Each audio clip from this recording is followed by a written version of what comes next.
Hello and welcome to a brand new CornNation Overreaction Revisited. That's right. This is the series that we're doing myself, Greg Mahachko, my good friend and the broadcast buddy, Mr. Hoss Reuter. He actually suggested it to me back at the beginning of spring football. He says, man, what if we went back and just emotionally detached ourselves from the 2023 season? And so that's what we're going to do. We're going to go week by week. We're going to, for 12 weeks, maybe in 2024, or as we're doing this next year, maybe we'll have more than 12 games to talk about. But for 12 weeks, we'll knock out 12 games. But before we get into Wisconsin, let me say hello and welcome my truly good friend, one of the best friends I've ever had in this industry, Mr. Hoss Reuter. Hoss, how are you, brother? I am doing phenomenal tonight, Greg. How are you? If I were any better, I'd be a lottery winner. You got we got to get you that Illinois State lottery ticket, that winning ticket. I'll tell you what, we do that based on what I know. Either I or my wife would be able to not work ever again. Hell yeah. That's the dream, right? Or both. And I tell you what, we wouldn't have to worry about trying to find a ticket to the Colorado game. No, we just write whatever check. I don't know why I'm saying write a check. You know, I would write a check, and you know what? I'd probably get one of those like big, oversized ones, and like as a donation to the athletic department, be like, this is our 6-figure donation. Maybe not six. Like I could totally see Matt Rhule doing the 2-finger point over at you too. Hey, and be like, and these are the seats we want. And I'll be honest with you, if those seats are taken, there's another check with somebody's name on them. Hey, would you rather go see Nebraska, Colorado again, or would you rather have $50,000? I know which one I'm taking, even as much as I love Husker football. $50,000 can do a lot in this economy. Yeah. Not as much as it could 4 years ago. No. So we're not here to get. We're here to talk about sad times, but we're not going to get into politics. So, the Bryant Gumbel. Let's move on. So, the first game of the season obviously was in Minnesota. It was on a Thursday night, which was a little bonkers. It was not.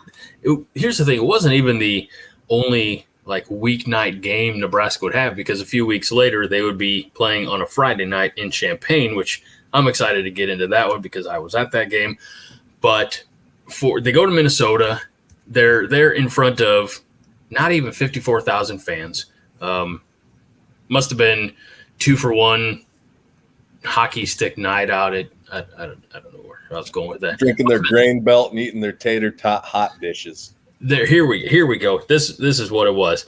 Must have been buy one ride, get a second ticket for free at whatever roller coasters in the Mall of America. I brought it home. Ooh. So, by the way, it's like I've been in the Mall of America. It was about 2022, and it's like we'll get on topic, I promise. But this is what we do. The roller coaster area was like Nickelodeon themed. So I think it was like SpongeBob or some type of roller coaster like that. So, do you like that little departure on the road to the show? Did you go on the roller coaster, Greg? I did not, because I was hauling around luggage, because I was actually the next day is when I met John, and we watched the game together at his house, and it took for the lift from the hotel by the airport to from his house to my hotel. After it was like 10:30 at night, it was $120 for a 20-minute lift. Damn. They saw me coming a mile away. A sucker's born every minute. No, nobody in his house offered to give me a ride back to the city. I'm surprised John didn't give you a ride. Oh, it was after 10. He was old and tired. I was also going to say, John seems like the kind of person who wouldn't answer a phone after dark. That's right.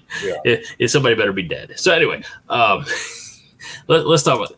I have my biggest complaint. I'm going to try to detach this or compartmentalize this emotionally. Is Nebraska had this game won.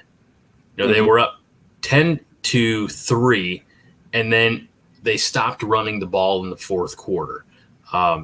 Minnesota led 3-0 at the half.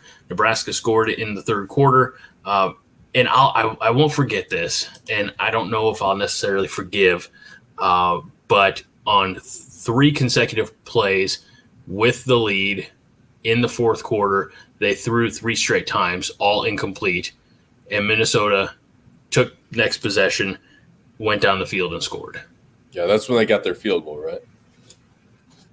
I believe so, yes, sir. Yeah, because it was 10-6, and then they scored. No, God, man, I haven't rewatched the last couple of minutes. Usually, I've shut it off right when Jeff Sims throws that last pick. Right. So we have. Let's see. I'm trying to. Man, we got Nebraska punts, Minnesota punts. Fourth quarter. Nebraska had a fumble and an interception in back-to-back Anthony possessions. Grant. So it was 10-3. Anthony Grant had the fumble. They went down and scored. It's 10-10, right?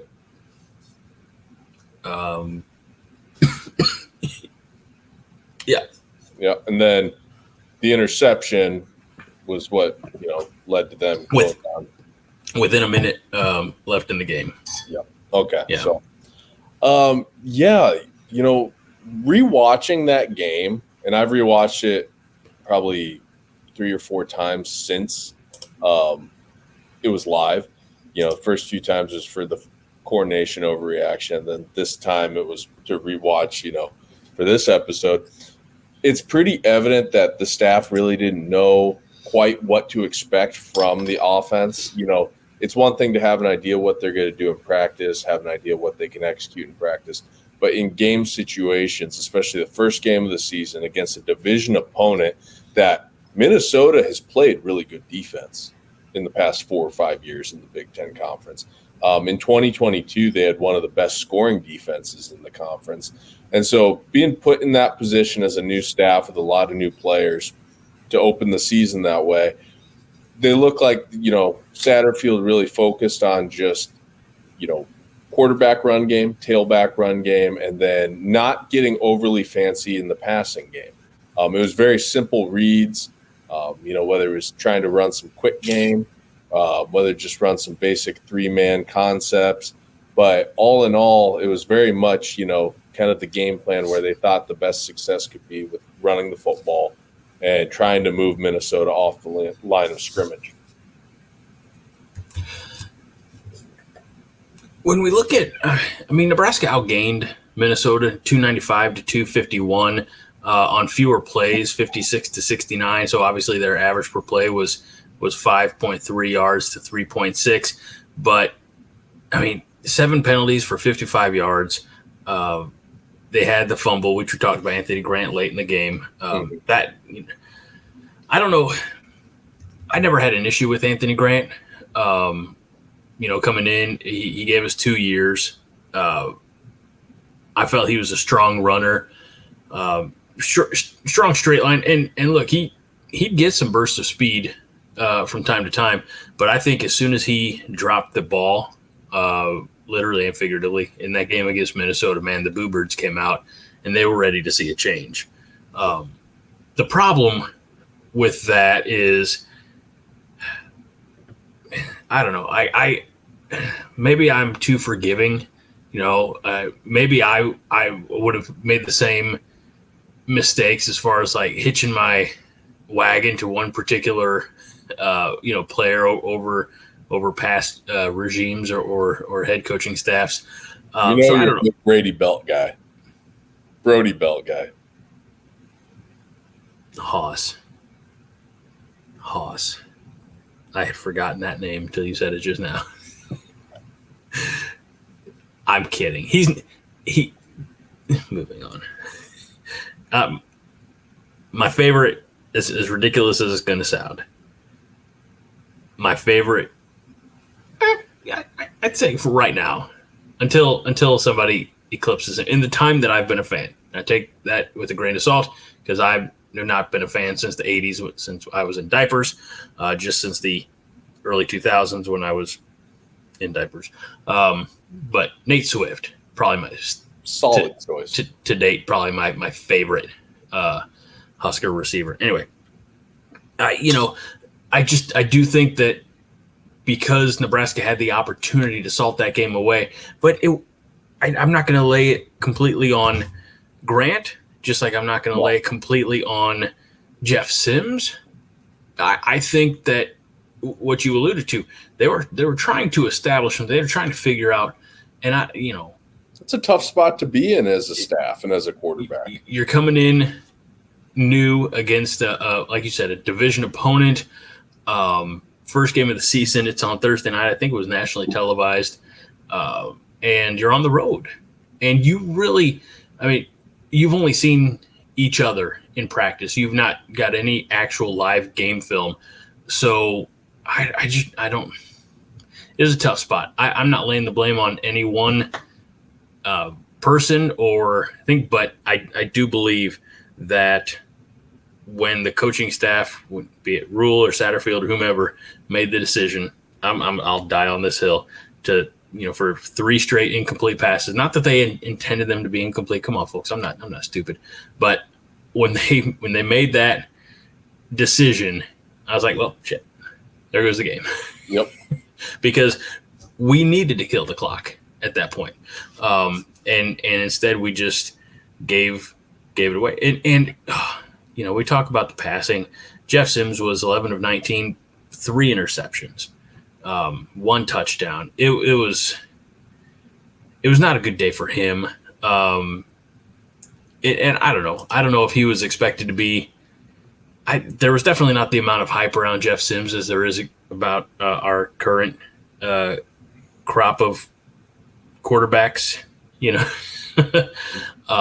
but I do think that people expected a higher level of play from Adrian Martinez, the Adrian Martinez years. I think they were kind of expecting, from Sims to build off of what Casey Thompson did. The Casey Thompson, yeah, I'm sorry, I completely forgot Casey Thompson, and that's it, because not to say that Casey Thompson was ran out of town, but he explored his option. Was probably told, maybe after the spring of last year that he wasn't going to be the guy, and so he left. He went to Florida Atlantic. Yep, Florida Atlantic. Now he's at Oklahoma. Now he's at Oklahoma, which is crazy because he started at Texas. Yep. 4 schools, 7 years. He's well traveled, and I suppose good for him. But you do kind of wonder what, we can't get in that Minnesota game. I remember there was a lot of conversation right after that game about what it would have looked like if Casey Thompson had stayed, because Sims did throw 3 interceptions in that game. Yeah. And especially the one, in the end zone right before the half. We get into the discussion about the officials.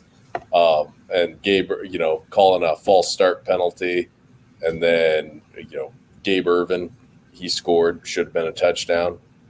But those interceptions really hurt us. And I do think Casey Thompson, while his passing ability would have been able to, move the ball a little bit better and maybe doesn't throw 3 interceptions, Jeff Sims' running ability was huge in that game.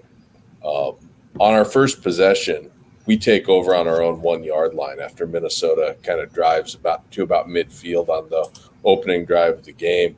And then they punt and they pin us on the 1. And we I'm sure Satterfield kind of had to throw out the script a little bit at that point. You're starting on your own 1-yard line. Nobody game plans for that. So, we run a sneak and we pick up a few yards, a little bit of breathing room. And then I believe on the second play of the game, we run a little bash sweep quarterback counter. The back's going one way, and they're reading the end man on the line of scrimmage, and then we're running quarterback counter the other direction with the guard and tackle pulling. And Sims takes off for a really nice gain. And, it's apparent right then and there of why he's on the field and why, that he's going to be a weapon, or so we thought at that time. And so really – I think that if you take away if Casey Thompson is in that game, you take away a big element of the run game. Just like if, Jeff Sims is your quarterback like he was, you take away a big element of the passing game. So I think it's one of those things where either way, the result kind of ends up the same because let's not forget that run game in 2022. Let's remove Mark Whipple's name from being crucified in the past. We're moving on. That run game was pretty damn anemic, right? In design and execution, in the way it was called, everything about it was pretty anemic. But that was also.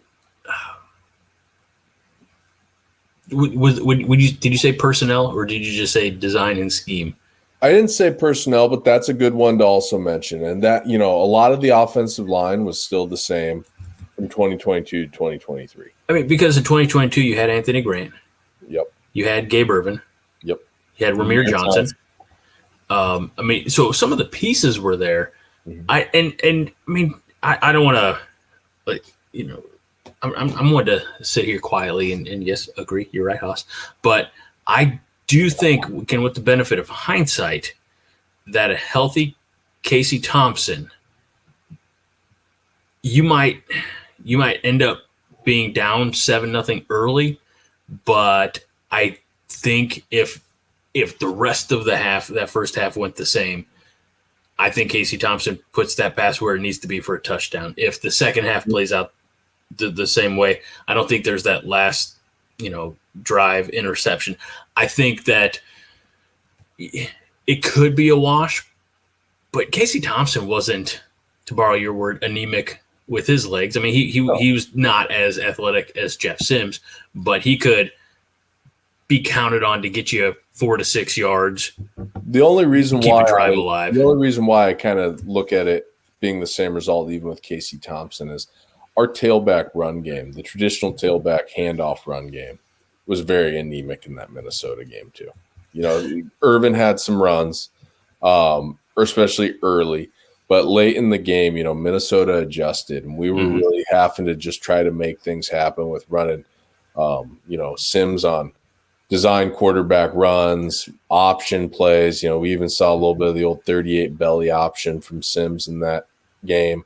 The game plan was very quarterback run game centric because I think at that time, heading into the season, that's what the staff thought they had best.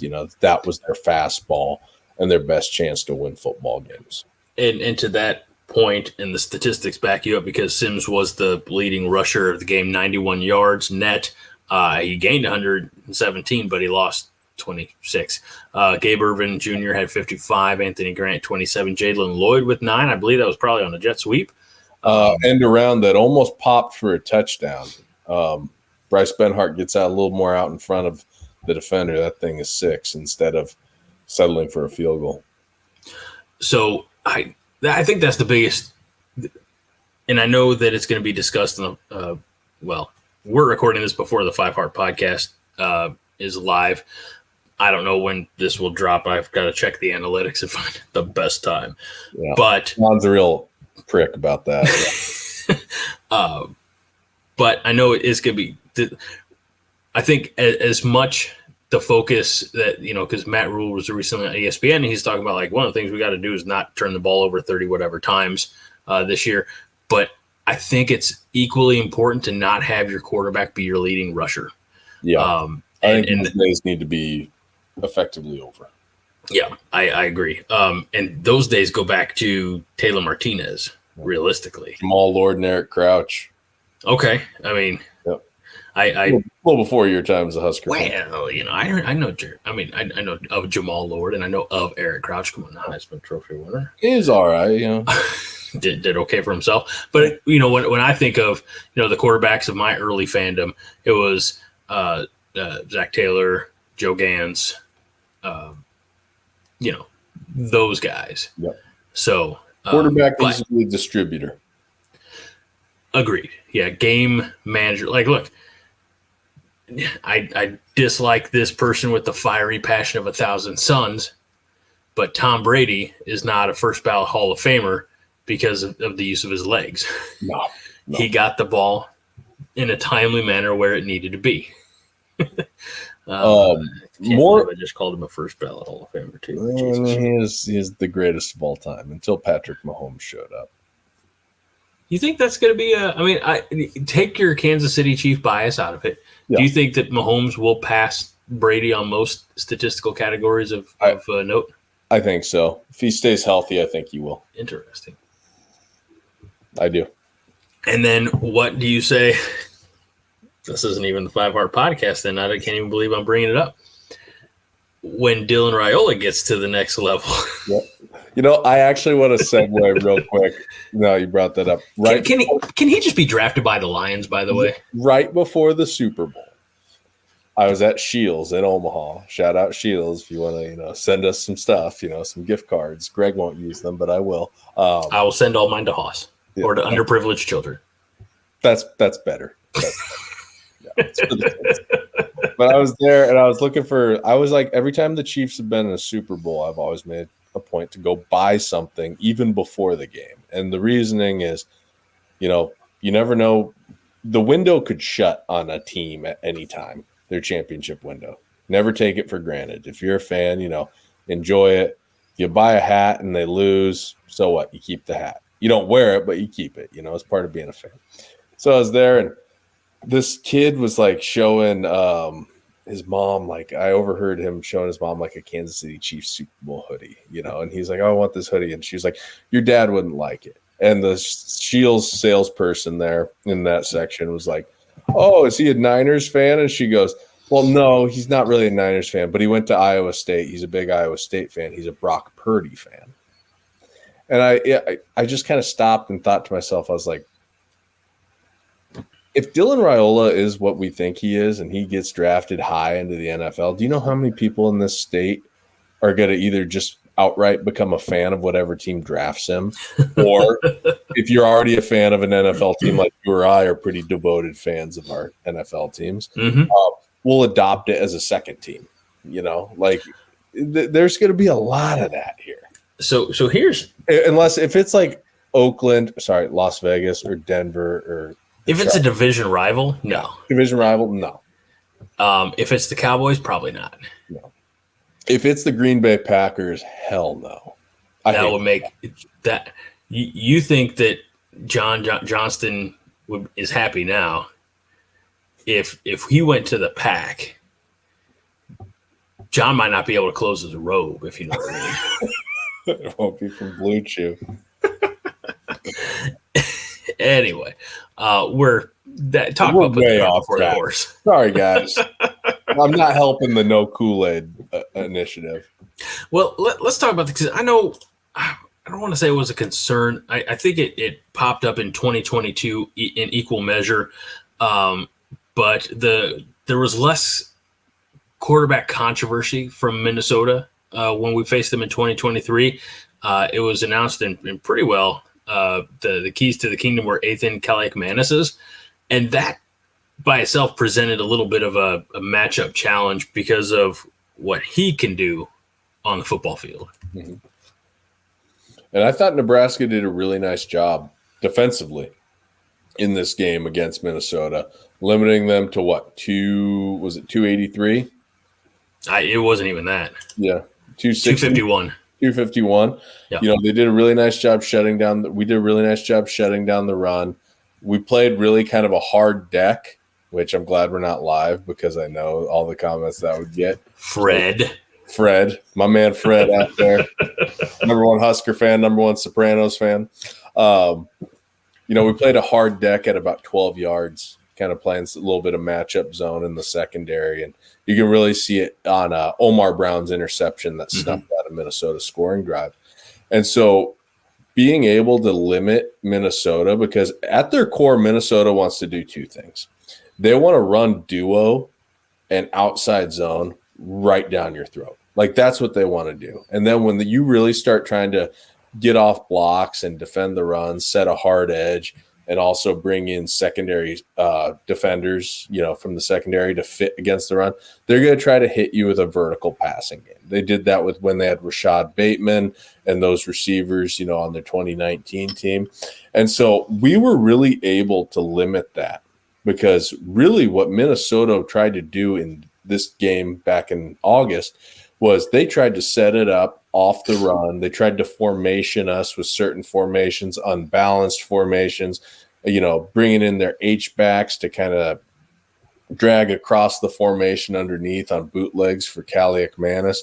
And we really did a nice job of kind of detaching the front 7 and the back 4 from having to work in conjunction with one another. So we were able to do crazy things. And that's kind of where that 3-3-5 kind of comes into play, where you're able to get creative and divorce the front from the coverage.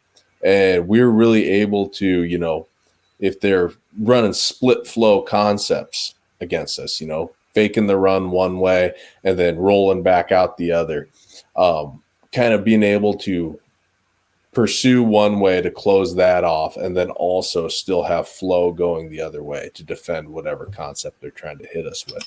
So that was something where the 3-3-5 and the flexibility that it provides, we kind of got our first glimpse of that against Minnesota. And it was really a refreshing thing to see after so many years of static beer can defenses from Eric Shenander. Beer can defenses meaning, if you got, this is a beer bottle, but if you got a bunch of beer cans, you can stack them in a pyramid and they're perfectly symmetrical and perfectly lined up. Right. Even that's how people like to draw up defenses on paper when they're drawing plays. That's not how real defenses play. No, they have to. Nobody lines up in beer can defense. I think statistically, I look at things as if the defense can hold the opposition to under 200 yards passing and under 100 yards rushing, should be a win. And that's what happened against Minnesota. 196 yards through the air, but 55 yards on the ground. I think it was the start of what we'd really start to see and appreciate from Tony White's defense, and probably where the seeds started being planted in my mind of, damn it, this defense deserves better. Because I remember that being the one thing after the loss, in the office when Kevin's sitting there crying, at least it's chocolate. Yep. That was basically me after the game being like, at least the defense is good. That was the one takeaway. I mean, it was like the offense sucks ass, but right. Okay, here we go, And that's how it has been kind of perpetually for Nebraska for a number of years. It's been one side of the football is great. The other side of the football sucks ass. Go back to 2009, defense was rocking. Offense couldn't tie their shoes. Yep. And then there have been other times where the offense, if Nebraska is going to win, the offense needs to score 50 in a shootout style a game because the defense wasn't doing their part. I firmly believe that if the defense is doing its part, I'd much rather have the defense, having their shit figured out than the offense. I feel like the offense would get there, but if the defense, if you're holding a team to 10 or 13 points, the offense should be able to find a way. Yep. Or the defense should come up with some points on their own. I give me the stout defense over the, I don't want to say air raid because I know that's a very particular type, but over the high scoring, I guess, offense, because I feel like the offense would figure it out. I feel like it's easier for the offense to, and I should know better because recent history dictates otherwise, like the offense making adjustments, figuring it out hasn't always gone our way, but give me a defense that can stop the opposition. I'd rather have that over an offense that can't be stopped if I have to choose one or the other. Yeah, I think defense is portable. It'll win you games. Thank you. If you're on the road starting a game against a division opponent to kick off the season with a new staff and a new quarterback, you've got a good defense. They'll keep you in the game. When the weather's bad, they'll keep you in the game. There's nothing worse than, having a high-flying offense and then, when the weather turns, you're not able to do anything. I mean, a great example, back to the referencing pro football, Kansas City Chiefs against the Miami Dolphins. I mean, Dolphins had a really great offense last year. They go into cold weather, they can't execute at all. So, it's much better to have that defense because the Big Ten, in my opinion, the Big Ten most closely resembles the NFL. Like even more so than the SEC because the element of weather involved, right. And what do you see in the Big Ten? What are the most successful teams year in and year out? Obviously all of them have a good quarterback, or at least a quarterback that doesn't shoot themselves in the foot. That's not a liability. Exactly. But they all have grown-ass men on the offensive line and in the front seven who will just beat the hell out of you. It's kind of funny looking back on before we joined the Big Ten Conference. I remember I used to tell Iowa fans in Omaha, like, oh, yeah, have fun in your weak-ass Big Ten Conference, And then when we joined, it was kind of a rude awakening. It's like, right. Everyone in this league has dudes. Everybody, even the bottom feeders still have really good athletes on their teams. So, which I think going forward from that aspect, the fact that, we have recruited and signed a bunch of young offensive line talent, but we're not necessarily needing them to step in week 1 or week 2. We have a pretty grown-up offensive line. It's like one of the things that Frost said that I do agree with from his time here. He goes, in the Big Ten Conference, you got to get old and stay old. Right, yeah. And it's true, because how many years have we always been like tops in the country in, most freshmen or sophomores on the 2D? And, to kind of piggyback off that as well, if you look at the Pelini era at Nebraska, in the Big Ten, not the first 3 years in the Big 12, but in the Big Ten. So 11 through 14, we were very much still built in the mold of a Big 12 team. Right. In the Big Ten. We still played very Big 12 football. Mike Riley, whatever happened there, it is what it is. Frost, again, whatever happened there.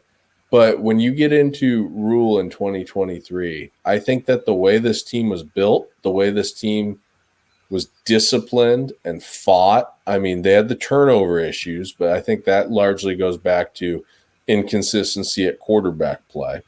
I think this is the first year in the entire time that we've been in the Big Ten that you can really point to us and say they're built and they look like a Big Ten team. And I think when we played Minnesota last year, I think that was one of the biggest takeaways that I had after the game was over, even though I was just, despondent about yet another loss to the plastic surgery, man. It was, hey, we lost, but damn, we look like a Big Ten team. Yeah. Yeah.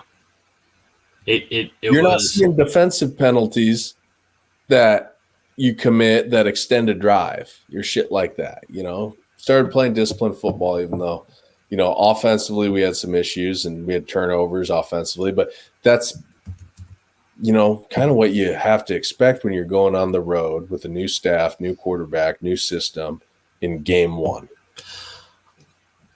I think we'll get there as we go through the course of this revisiting 2023. But how different would the outcome of Nebraska and Minnesota be if that game was played in the end of September?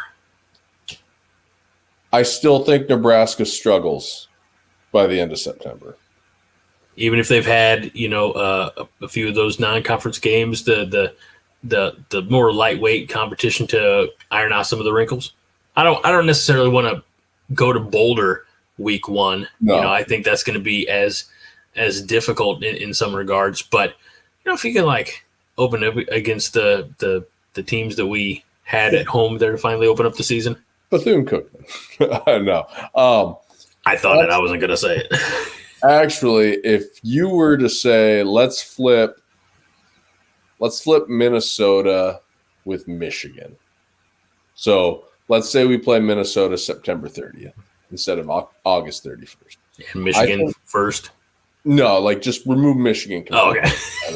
In this case.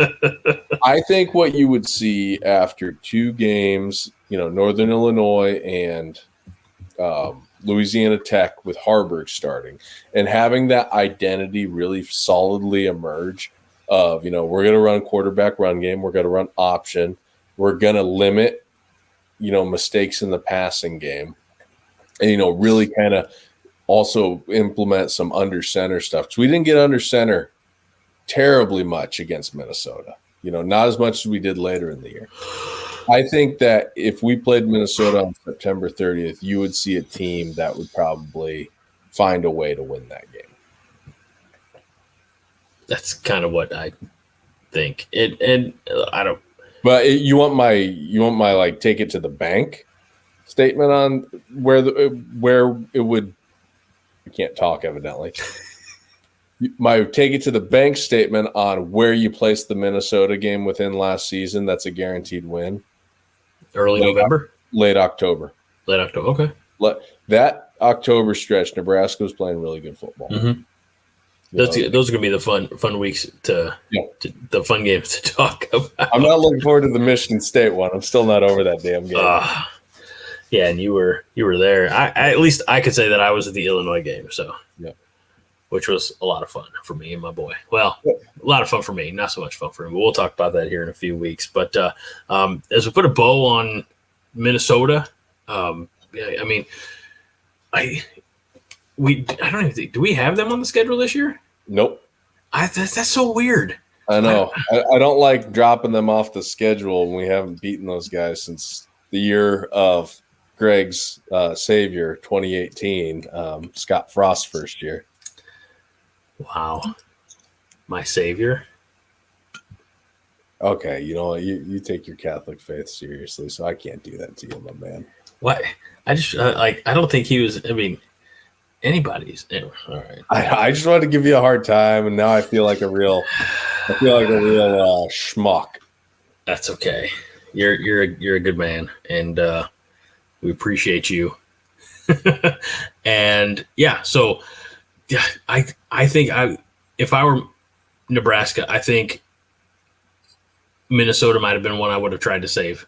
Try to be like the one of the rivalries. One of the I was surprised we didn't try to save Northwestern. Yeah, that would have been another one. The NUNU or NUU or however you want to. The Battle of NU, that'd have been a fun one. But we have the rival. I mean, we have the trophy. I know that Nebraska and Minnesota fans are the only ones who care about the trophy. But damn it, that $5 bits of broken chair trophy is that trophy.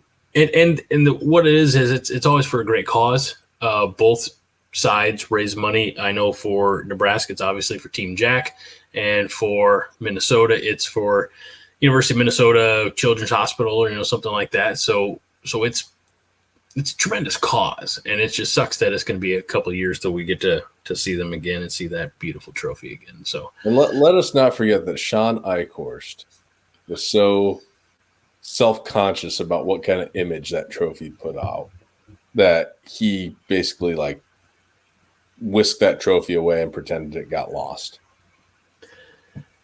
Sean Eichhorst did a lot of dumb things. Sean Eichhorst, yeah, let's move on.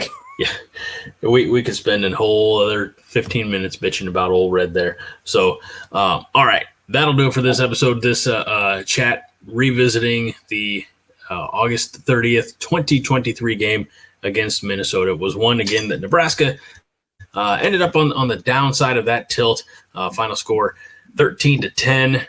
But we'll see them again in a couple of years, and we'll try to right the wrongs of the past and get that ugly ass monkey off of our back. Next week, I don't think we have to tell you what game we're talking about next week. We're going to Boulder, and we're taking on Dion and his three toes. I was going to say 3 sons and 3 toes. So there's a sitcom in there. There's a classic, My 3 Sons, My 3 Toes.